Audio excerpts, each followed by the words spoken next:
Good morning everyone. एक chapter है अपने एमकॉम का, रिस्पॉन्सिबिलिटी अकाउंटिंग। वो मैं आज आपको समझाने जा रहा हूँ। बहुत ही छोटा चैप्टर है, आंसर के साथ दिया हुआ है, आपको जस्ट समझना है। देखो टाइम बहुत कम है और ये आपके सीए में जो बच्चे सीए में इंटर कर रहे हैं उनके लिए भी काम का है। उनके मैनेजमेंट अकाउंटिंग के अंदर ये चैप्टर आता है। कितने मार्क का है वो तो मुझे एग्जैक्टली आइडिया नहीं, बट ये आपके मैनेजमेंट अकाउंटिंग का पार्ट है। ठीक है। सो एक बार अच्छे से देख लेना, अब ये चैप्टर फटाफट खत्म हो जाएगा, ज्यादा कुछ इसके अंदर है नहीं। चैप्टर का नाम है रिस्पॉन्सिबिलिटी अकाउंटिंग और उसके अंदर आपको याद रखने हैं दो फॉर्मूले, जिसका नाम है आरओआई और दूसरा है residual income.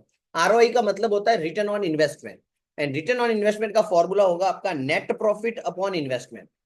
Net profit upon investment. ठीक है। इंटू 100 करोगे तो आपको आरओई मिल जाएगा। और अगर इसी फॉर्मूले को थोड़ा मैं एलोबरेट करूं तो नेट प्रॉफिट मार्जिन जिसे कहा जाता है, अगर प्रॉफिट मार्जिन रेशियो अगर आपको पूछा हो तो उसका मतलब होगा नेट प्रॉफिट अपॉन सेल्स। और यहाँ पे इन्वेस्टमेंट का दूसरा नाम एवरेज असेट भी होता है। इन्वेस्टमेंट का दूसरा नाम एवरेज असेट भी होगा कि बिजनेस में आपने कितनी असेट को एम्प्लॉयड किया और उसके ऊपर आपने कितना प्रॉफिट कमाया। ठीक है। एवरेज असेट का एग्जैक्टली यहाँ पे फॉर्मूला बन जाता है असेट टर्नओवर। मतलब आरओआई का जो फॉर्मूला है उसका एक दूसरा फॉर्मूला है profit margin ratio into asset turnover. आप दोनों में से किसी से भी करो, आपका आंसर सेम ही आएगा। Profit margin into asset turnover. अब प्रॉफिट मार्जिन का फॉर्मूला होता है नेट प्रॉफिट अपॉन सेल्स और असेट टर्नओवर का फॉर्मूला होता है सेल्स अपॉन इन्वेस्टमेंट। ठीक है। अब जब आप असेट टर्नओवर निकाल रहे हो ना तो वहां पे इंटू 100 नहीं होता। ये जो इंटू 100 होता है that is only with profit margin ratio. Asset turnover ratio जो होता है वो टाइम्स में होता है। फॉर्मूला याद रखना है, आरओआई का फॉर्मूला है प्रॉफिट अपॉन इन्वेस्टमेंट। इन्वेस्टमेंट का मतलब एवरेज असेट भी होता है। या फिर profit margin ratio into asset turnover. Profit margin ratio का फॉर्मूला होता है net profit upon sales into 100 और असेट टर्नओवर का फॉर्मूला होता है सेल्स अपॉन इन्वेस्टमेंट। इन्वेस्टमेंट बोलो या असेट बोलो, बोथ आर सेम। फिर एक फॉर्मूला है रेसिड्यूअल इनकम। रेसिड्यूअल इनकम मतलब कितना बच जाता है आपके पास। तो आपका जो ऑपरेटिंग प्रॉफिट होगा, ये जो नेट प्रॉफिट है इसको आप ऑपरेटिंग प्रॉफिट भी कह सकते हो। यही नेट प्रॉफिट में से अगर आप अपना इन्वेस्टमेंट का खर्चा माइनस कर दोगे कि आपने जो पैसा डाला है, इन्वेस्टमेंट किया है, और जो कॉस्ट ऑफ कैपिटल है उसके हिसाब से आपको यहाँ पे आपका एक खर्चा मिलेगा। ठीक है। वो खर्चा अगर आप ऑपरेटिंग प्रॉफिट में से माइनस कर देते हो तो आपको मिल जाएगी रेसिडुअल इनकम। ठीक है। कि कॉस्ट ऑफ कैपिटल के हिसाब से आपकी कॉस्ट कितनी आ रही है, आपका खर्चा कितना आ रहा है इन्वेस्टमेंट के ऊपर, वो आपको अपने प्रॉफिट में से माइनस कर देना है। पूरा चैप्टर ये दो फॉर्मूले के ऊपर चलने वाला है। चलिए स्टार्ट करते हैं। पहला क्वेश्चन आपकी स्क्रीन पे। कंपनी की टोटल असेट 24 लाख है। टोटल असेट का मतलब इन्वेस्टमेंट, और कंपनी का प्रॉफिट कितना है 6 लाख। और पूछा गया है कॉस्ट ऑफ कैपिटल कितनी है 20%। बोले आरओआई ढूंढो और रेसिडुअल इनकम ढूंढो। आरओआई का फॉर्मूला अभी हमने देखा था, operating profit upon asset. Operating profit कितना दिया है क्वेश्चन में 6 लाख। असेट कितनी दी है क्वेश्चन में 24 लाख इंटू 100। तो आपका आंसर आएगा 25%। समझ में आया कैसे आया। ऑपरेटिंग प्रॉफिट अपॉन इन्वेस्टमेंट मतलब असेट इंटू 100। अब रेसिड्यूअल इनकम, रेसिड्यूअल इनकम का फॉर्मूला हमने देखा था ऑपरेटिंग प्रॉफिट। देखो मैं यहाँ पे लिख के भी बता देता हूँ, ऑपरेटिंग प्रॉफिट 6 लाख माइनस आपने जो इन्वेस्टमेंट किया, कितना इन्वेस्टमेंट किया 24 लाख का, और उस पे कॉस्ट ऑफ कैपिटल कितनी है 20%। तो 24 लाख का 20% मतलब 4,80,000 होता है। तो 6 लाख में से आपका 4,80,000 का खर्चा निकाल दो, आपकी रेसिड्यूअल इनकम कितनी होगी 1,20,000। आप नीचे देख सकते हो आंसर लिखा हुआ है। Is it clear. पहला क्वेश्चन कंप्लीट हो गया है। दो फॉर्मूले, दोनों आपको डाल देने और कुछ भी नहीं है। चलिए आगे बढ़ते अपने। Division X and Y are currently considering to invest in a project. उनको एक प्रोजेक्ट में इन्वेस्ट करना है और हमको डिटेल दिए डिवीजन एक्स और डिवीजन वाई की। Initial investment 3 lakh and 4 lakh. Net annual return is your operating profit. Net annual return का मतलब क्या हुआ ऑपरेटिंग प्रॉफिट। टारगेट आरओआई, ये आरओआई ढूंढा नहीं है, उन्होंने बोला टारगेट कि इतना होना चाहिए कम से कम रिटर्न ऑन इन्वेस्टमेंट। और कॉस्ट ऑफ कैपिटल कितना 13%। आपको पूछा है कि क्या ये प्रोजेक्ट एक्सेप्ट करना चाहिए कि नहीं करना चाहिए, और आपका आंसर होना चाहिए आरओआई और आरआई के बेस पे। तो पहले क्या करते हैं, डिवीजन एक्स और डिवीजन वाई का हम आरओआई ढूंढ लेते हैं। आरओआई का फॉर्मूला क्या है, ऑपरेटिंग प्रॉफिट अपॉन इन्वेस्टमेंट। देखो ऑपरेटिंग प्रॉफिट कितना 48, इन्वेस्टमेंट कितना 3 लाख इंटू 100, तो देखो आपका आंसर आएगा 16%। दूसरे वाले में आप देखो आपका ऑपरेटिंग प्रॉफिट कितना 44 लाख, आपका इन्वेस्टमेंट कितना 4 lakh, 44 lakh divide by 4 lakh into 100, आपको आरओआई कितना आया 11%। अब पहले वाले एक्स में आया 16 और वाई में कितना आया 11, और यहाँ पे आप देखो आपको टारगेट कितना दिया था, एक्स में कम से कम कितना होना चाहिए 18, और आंसर कितना आ रहा है 16।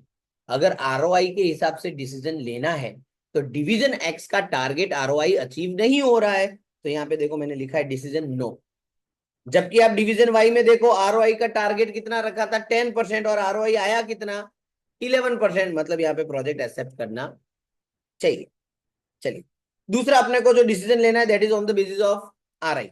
आरआई का मतलब होता है रेसिडुअल इनकम। फॉर्मूला क्या था याद है आपको, operating profit minus investment into cost of capital. देखो सारी चीज अपने को दी हुई है, ये रहा ऑपरेटिंग प्रॉफिट, ये रहा मेरा इन्वेस्टमेंट, ये रहा कॉस्ट ऑफ कैपिटल, तीनों चीजें क्वेश्चन में दी हुई है। जब मैं इसको सॉल्व करता हूं तो आरआई आता है मेरा 9000। प्रोजेक्ट वाई में भी सेम किया मैंने, सेम कैलकुलेशन की, बट यहाँ पे आंसर आ रहा है -8000।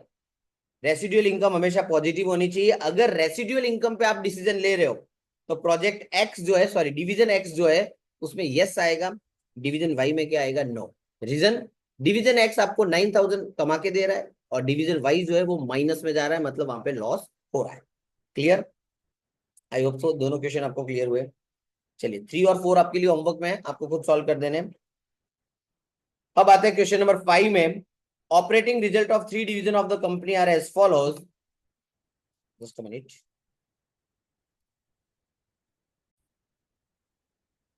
चलिए यहाँ पे हमको दिए 3 डिवीजन, डिवीजन ए बी और सी। देखो सेल्स दिया है, इन्वेस्टमेंट दिया है, और क्या दिया हुआ है प्रॉफिट बिफोर टैक्स, तीनों का। The management measure performance of division on the basis of ROI. जैसे ही आरओआई दिखाई दे आपके दिमाग में फॉर्मूला आ जाना चाहिए। क्या था formula, operating profit upon investment into 100। फिर ढूंढना शुरू कर दो कि क्या हमारे पास सारी इंफॉर्मेशन है। यस, इन्वेस्टमेंट दिया है, प्रॉफिट भी दिया है, बट प्रॉफिट कौन सा है बिफोर टैक्स है। तो क्वेश्चन अराइज होता है कि सर हमको बिफोर वाला लेना है कि आफ्टर वाला लेना है। नॉर्मली आपको बिफोर वाला लेना होता है, बट अगर क्वेश्चन में आपको बोले कि आफ्टर वाले से करो तो आपको आफ्टर वाला भी कर देना है। यहाँ पे लिखा है कि टोटल टैक्स कितना पे किया 90,000। टोटल मतलब ए डिवीजन बी डिवीजन और सी डिवीजन तीनों को मिला के 90,000 का खर्चा हुआ। बोले आरओआई ढूंढो बिफोर टैक्स और आरओआई ढूंढो आफ्टर टैक्स। बोले जब आप आफ्टर टैक्स ढूंढोगे तो जो टैक्स का अमाउंट है 90,000, वो आपको तीनों डिवीजन को उनके इन्वेस्टमेंट के रेशियो में बांट देना है। चलो तो पहले वाला देखते हैं अपने को, प्रॉफिट बिफोर टैक्स। देखो बहुत सिंपल है, ये रहा प्रॉफिट बिफोर टैक्स, ये मेरा ऑपरेटिंग प्रॉफिट हुआ। डिवाइड किससे करूंगा मैं, इन्वेस्टमेंट से, इनटू क्या कर दूंगा मैं 100, आंसर आ जाएगा। डिवीजन बी में क्या करेंगे, operating profit divide by investment into 100। C में operating profit divide by investment into 100। Sales का यहाँ पे कोई यूज नहीं था, आप देख सकते हो यही कैलकुलेशन मैंने यहाँ पे बता दी है, profit upon investment, profit upon investment, profit upon investment. ROE आया डिवीजन ए का 12.5, 10 और 8.3। ये क्लियर हुआ सबको, ठीक है। अब इन्होंने बोला है आफ्टर टैक्स। आफ्टर टैक्स का मतलब क्या होगा कि ये जो मेरे पास प्रॉफिट पड़ा है 50,000 ए का, बी का भी कितना है 50, सी का भी कितना है कि भाई 50, ये कौन सा प्रॉफिट है मेरे पास, प्रॉफिट बिफोर टैक्स। इसमें से क्या माइनस करना है, टैक्स। टोटल टैक्स कितना है 90,000। अब ये 90,000 एबीसी में बांटना पड़ेगा, तो इन्होंने बोला है कौन से रेशियो में बांटना है, बोले इन्वेस्टमेंट के रेशियो में। तो इन्वेस्टमेंट आप देखो 4, 5 और 6 लाख का है, मतलब इस 90,000 को हम 4:5:6 में बांटेंगे, तो आपका खर्चा आएगा यहाँ पे 24,000, 30,000 एंड 36,000। और जैसे ही आप ये माइनस करोगे आपको मिल जाएगा आपका प्रॉफिट आफ्टर टैक्स। अब ये जो प्रॉफिट आफ्टर टैक्स आएगा उसको किससे डिवाइड करना है आपको, इन्वेस्टमेंट से, क्योंकि आरओई का फॉर्मूला क्या है, प्रॉफिट अपॉन इन्वेस्टमेंट इनटू 100। ये प्रॉफिट बिफोर टैक्स भी हो सकता है और आफ्टर भी हो सकता है। पहले वाले में हमने बिफोर करके देख लिया, दूसरे वाले में आपको आफ्टर करके देख लेना है। यहाँ पे आप आंसर देख सकते हो, प्रॉफिट में से टैक्स माइनस कर दिया, डिवाइड बाय, ये आ गया प्रॉफिट बिफोर आफ्टर टैक्स, इसको इन्वेस्टमेंट से डिवाइड कर दिया, आपको आरओआई मिल गया। ये जो आरओआई है इसको हम कहेंगे आरओआई आफ्टर टैक्स वाला, और ये जो है वो मेरा क्या है, आरओआई बिफोर टैक्स। दोनों में देखो सब में कुछ भी नया नहीं था, वही की वही चीज रिपीट हो रही है। क्लियर? चलो क्वेश्चन नंबर 6, बोले मिसिंग डेटा फाइंड आउट करो। फॉर्मूला याद रखना और कुछ मत करना। देखो सेल्स दिया है, अच्छा यहाँ पे ना ये क्वेश्चन मार्क था, ऑपरेटिंग प्रॉफिट ढूंढना था, यहाँ पे मैं अभी इसको हाइड कर देता हूँ।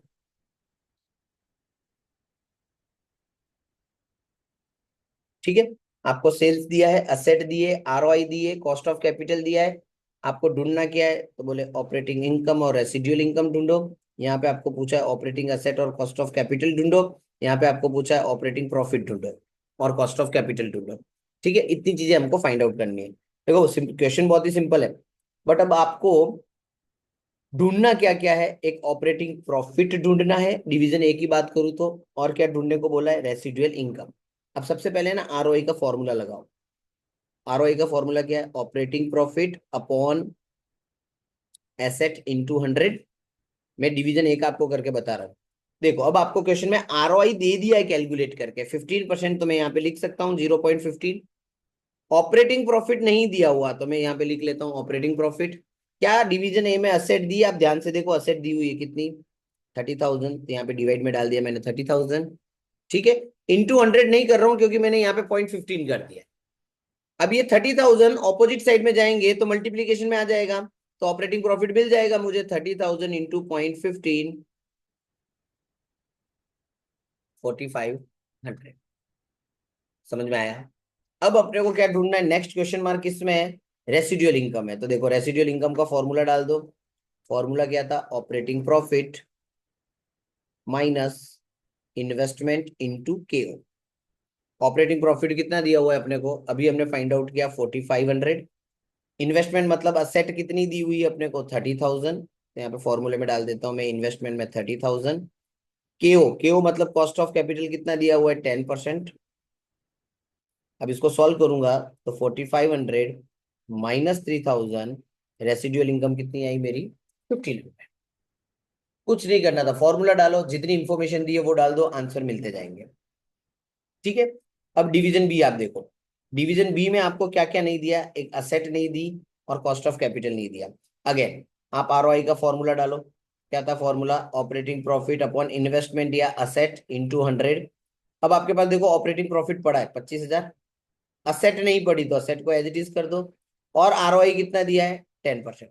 अब आप देखो असेट मिल जाएगी, 0.10 को डिवाइड में ले लो, असेट उस तरफ चला जाएगा, तो 25,000 डिवाइड बाय 0.10, यहाँ पे मैंने आंसर लिखे हुए है, आपका आंसर आ जाएगा 2,50,000। 25,000 डिवाइड बाय 0.10, असेट आ गई।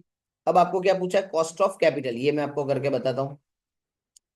आरआई का फॉर्मूला लगाएंगे, operating profit minus investment into केओ। ऑपरेटिंग प्रॉफिट कितना है अपने पास, 25,000।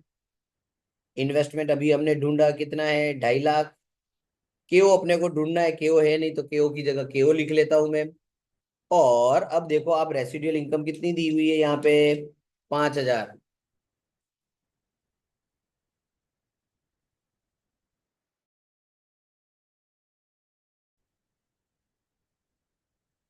रेसिडुअल इनकम का आंसर दिया हुआ है 5,000। चलिए अब इसको हम सॉल्व करेंगे। आप समझो, इसको मैं मल्टीप्लाई करूँ तो ये ऐसा हो जाएगा 25,000 माइनस 2,50,000 के ओ।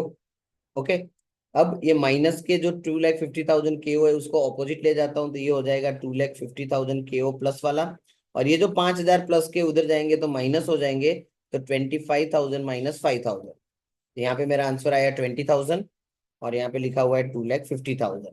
अब मुझे केओ ढूंढना है तो 2,50,000 डिवाइड में चले जाएंगे। चलो आप करके देखोगे तो आपका आंसर आएगा यहाँ पे 8%। ठीक है, इन द सेम मैनर आपको डिवीजन सी का भी कर देना है। तो है कुछ भी नहीं, ध्यान से करोगे, फॉर्मूला डालोगे, आंसर आ जाएगा।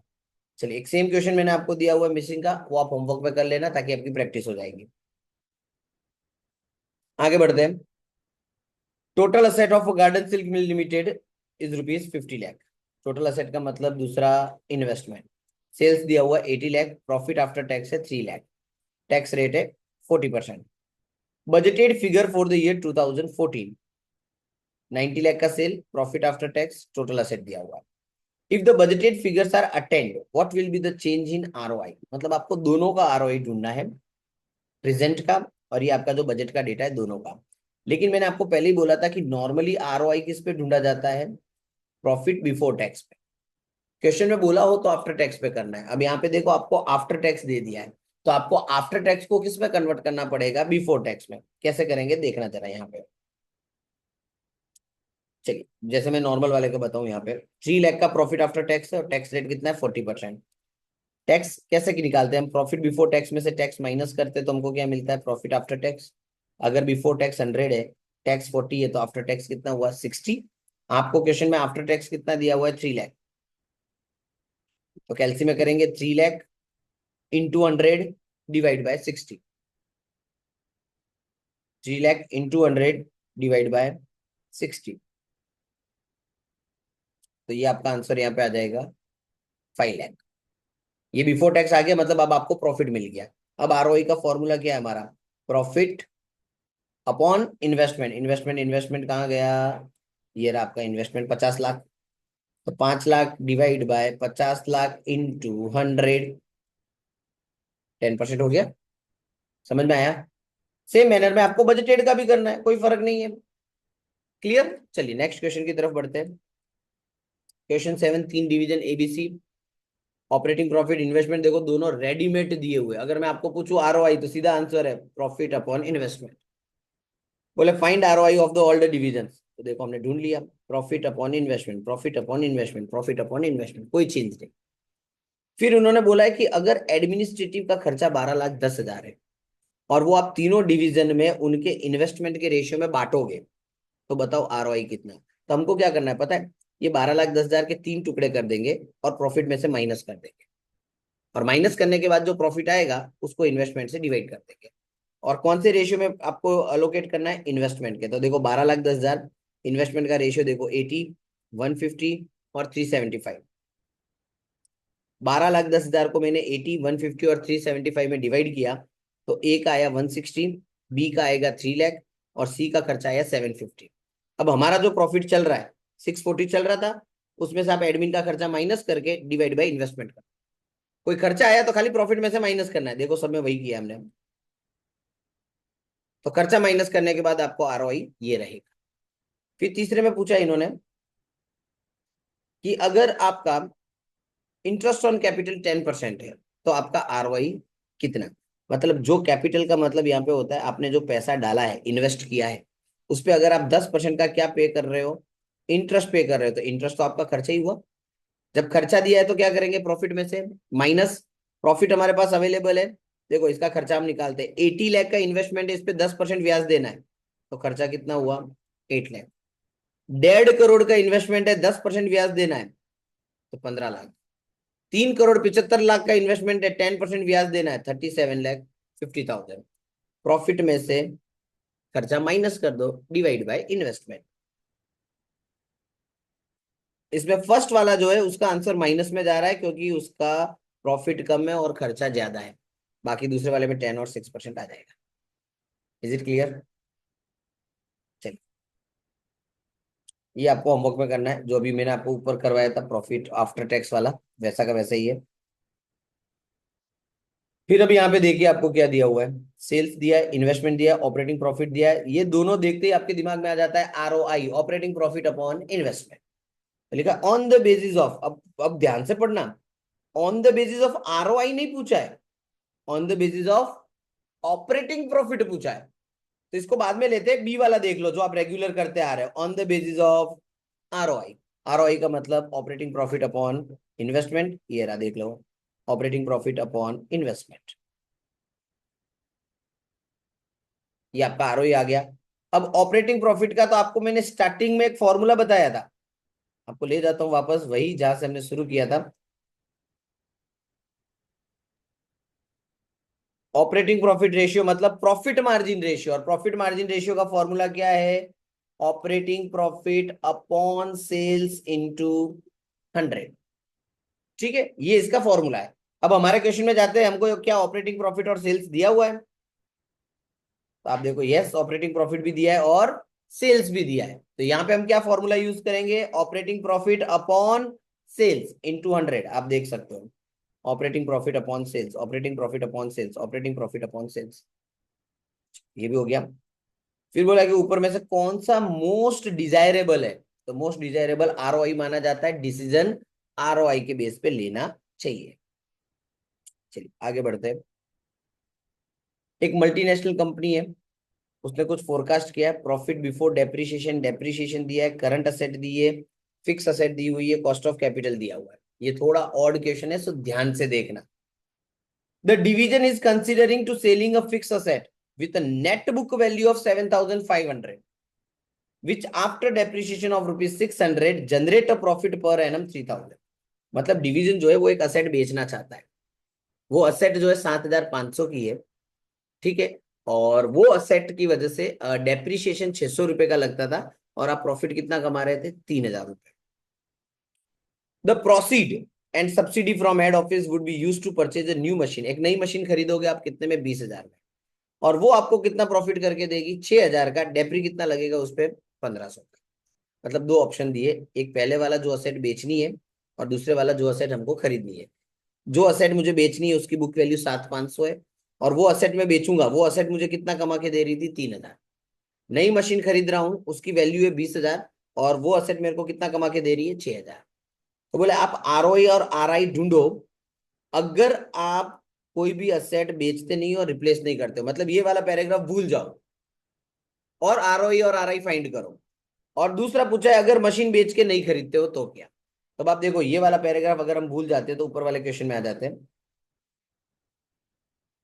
आपको पास प्रॉफिट अवेलेबल है, कितना है? 1 लाख। बट ये कौन सा प्रॉफिट है? बिफोर डेप्रीशिएशन, तो डेप्री तो माइनस करना पड़ेगा।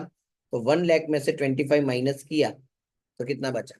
75,000। अब आपके पास असेट देखो 50 और 2 लाख, टोटल असेट देखनी है हमको। टोटल असेट कितनी है? 2,50,000। टोटल असेट मतलब इन्वेस्टमेंट हुआ, profit upon investment, simple formula. ये मेरी टोटल असेट आ गई, प्रॉफिट अपॉन इन्वेस्टमेंट इनटू 100, तो मेरा आरओआई कितना आया? 30%। फिर पूछा है आरआई, आरआई का भी फॉर्मूला हमें पता है, प्रॉफिट जो कि 75,000 है, माइनस इन्वेस्टमेंट इंटू केओ। इन्वेस्टमेंट कितना था? 2,50,000। केओ कितना है? 10%। आंसर क्या आया? 25। 75 में से 25 गया 50। ये दोनों वही है जो हम पिछले 5-6 क्वेश्चन से करते आ रहे हैं, इसमें नया कुछ भी नहीं था। नई चीज है कि अगर रिप्लेसमेंट होता है तो क्या। अब ये बहुत ध्यान से देखना आप लोग।